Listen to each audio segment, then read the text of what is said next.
So hey guys, welcome to our channel, welcome to a new video. Finally আমরা চলে আসলাম MI A4 এর কিছু official leaks নিয়ে। বলা হচ্ছে এই ফোনটি MI A3 এর সাকসেসর হিসেবে রিলিজ করা হবে এবং এই ফোনটির অলমোস্ট কনফার্ম স্পেক এবং ওভারঅল কোয়ালিটি Xiaomi তরফ থেকে জানানো হয়েছে অফিশিয়ালভাবে।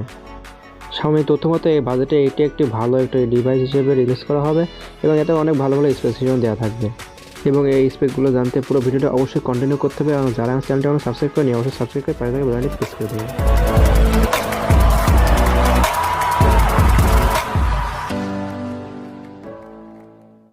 তাহলে স্টার্ট করা যায় এই ফোনটির কুইক স্পেক সম্পর্কে। তাহলে কথা বলা যাক প্রথমে এই ফোনটির ডিসপ্লে সম্পর্কে। ডিসপ্লে হিসেবে থাকছে 6.67 ইঞ্চির একটি বড় ডিসপ্লে এবং এর রেজলিউশন হবে full HD plus. MI A3 ছিল এইচডি প্লাস ডিসপ্লে আর MI A4 তে থাকবে ফুল এইচডি প্লাস ডিসপ্লে এবং এই ডিসপ্লেতে সুপার অ্যামোলেড প্যানেল ব্যবহৃত হবে, যার কারণে আপনারা এই ফোনটিতে ইন ডিসপ্লে ফিঙ্গারপ্রিন্টটা পেয়ে যাবেন।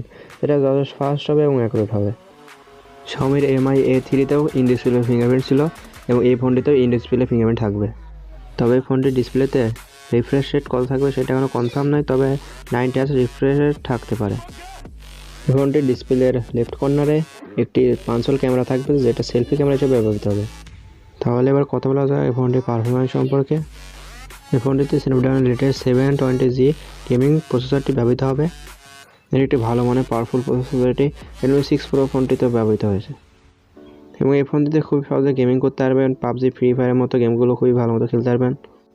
র্যাম আর রম হিসেবে থাকছে 6128 এবং 464। তো এই ফোনটির মধ্যে আমরা অ্যান্ড্রয়েড 10 অথবা অ্যান্ড্রয়েড 11 এর সাপোর্ট দেখতে পারবো। অধিকাংশ এই ফোনটিতে অ্যান্ড্রয়েড 10ই পাওয়া যেতে পারে আউট অফ দ্য বক্স। তাহলে কথা লাগে এই ফোনটির ক্যামেরা সম্পর্কে। ক্যামেরা হিসেবে থাকছে কোয়াড ক্যামেরা সেটআপ, এর মেন সেন্সর 64 মেগাপিক্সেল। এছাড়াও থাকছে 16 megapixel ultrawide lens, 8 megapixel telephoto lens এবং 5 মেগাপিক্সেল ডেপথ সেন্সর। এবার কথা বলা যাক এই ফোনটির সেলফি ক্যামেরা সম্পর্কে। সেলফি ক্যামেরা হিসেবে থাকছে 32 মেগাপিক্সেল একটি সিঙ্গেল সেলফি ক্যামেরা এবং পাঞ্চল কাটআউটের মধ্যে এর অবস্থান হবে। এই ফোনটিতে ব্যাটারি হিসেবে থাকবে 4500 mAh একটি বড় ব্যাটারি এবং এর সাথে ফাস্ট চার্জিং হিসেবে থাকছে 60 ওয়াটের ফাস্ট চার্জিং। এর সাথে ফাস্ট চার্জিং হিসেবে বক্সে ইনক্লুড থাকবে 27 ওয়াটের ফাস্ট চার্জার। এছাড়া বর্তমান প্রযুক্তি হিসেবে সকল ধরনের প্রয়োজনীয় মডার্ন টেকনোলজি এই ফোনটিতে ব্যবহৃত হবে, যেমন USB Type-C port, 3.5mm audio Jack এবং অন্যান্য সকল ধরনের সেন্সর এতে ব্যবহৃত থাকবে। এবার আসা প্রাইস সেগমেন্টে। প্রাইস হিসেবে ফোনটিতে ধারণা করা হচ্ছে প্রাইস হবে 17 থেকে 20,000 টাকার মধ্যে বেস ভেরিয়েন্টের দাম।